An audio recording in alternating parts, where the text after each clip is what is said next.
Nous allons aujourd'hui travailler sur l'énoncé, déterminer la fonction affine f telle que f de 2 égale 7 et f de moins 1 égale moins 5.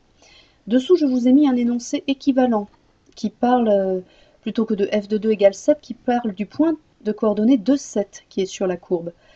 Donc savoir jongler entre les deux. Vous avez vu que j'ai mis en couleur les nombres qui se correspondent. Donc vraiment savoir passer de l'un à l'autre sans problème. Alors, la première des choses, c'est de dire, eh bien voilà, f est une fonction affine, donc elle est de cette forme-là, ax plus b. Donc quand on dit déterminer la fonction affine, ça veut dire qu'il faut déterminer a et déterminer b. D'abord le calcul de a. A, c'est la pente de la représentation graphique. A, c'est la pente. Donc, graphiquement, si on place nos deux points A et B, ça revient à savoir comment on passe de l'un à l'autre en se déplaçant d'abord verticalement, puis horizontalement. Quand on se déplace verticalement, on voit qu'on se déplace vers le haut, donc dans le sens positif, qui est indiqué ici par cette flèche. De combien de côtés d'unités, pardon, de 12. On s'est déplacé ici ensuite de 3 carreaux vers la droite. Vers la droite, c'est, comme l'indique cette flèche-là, vers le sens positif. Donc plus combien d'unités? 3. Donc plus 3. Et donc la pente, c'est le déplacement vertical 12 sur le déplacement horizontal plus 3, qui nous fait ici 4. On a donc le petit a. Si on revient à notre méthode algébrique, eh bien petit a, c'est ce que l'on vient de dire, le déplacement vertical, c'est-à-dire la différence entre f de 2 et f de moins 1, sur le déplacement horizontal, c'est-à-dire la différence entre 2 et, attention aux parenthèses, pensez bien à mettre tout ce qu'il faut, entre 2 et moins 1.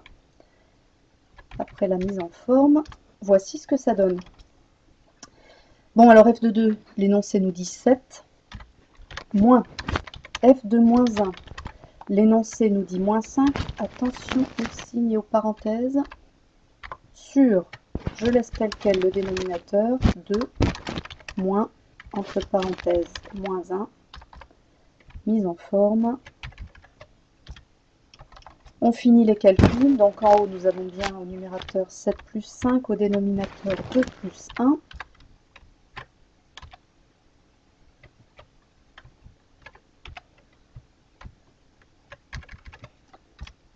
Et ça nous fait donc bien ce qu'on retrouve, 12 quarts, pardon, 12 tiers, c'est-à-dire 4. La pente est de 4. Le calcul, le graphique donne la même chose. Alors passons maintenant au calcul de B. Alors d'abord graphiquement, souvenons-nous, B c'est l'ordonnée à l'origine, c'est-à-dire l'intersection entre la droite, qui passe par nos deux points A et B, et l'axe des ordonnées, c'est donc ici cette valeur. Donc B c'est moins 1. B c'est moins 1. Retrouvons par le calcul. On utilise le fait que f de x soit égal à ax plus b. Le a vaut 4, hein. Donc 4x plus b. Donc, prenons par exemple f de 2 égale 7. On pourrait travailler de la même façon avec f de moins 1 égale moins 5. F de 2, c'est quoi? C'est 4 fois 2 plus b. Et on nous dit que ceci doit être égal à 7. Donc égal 7.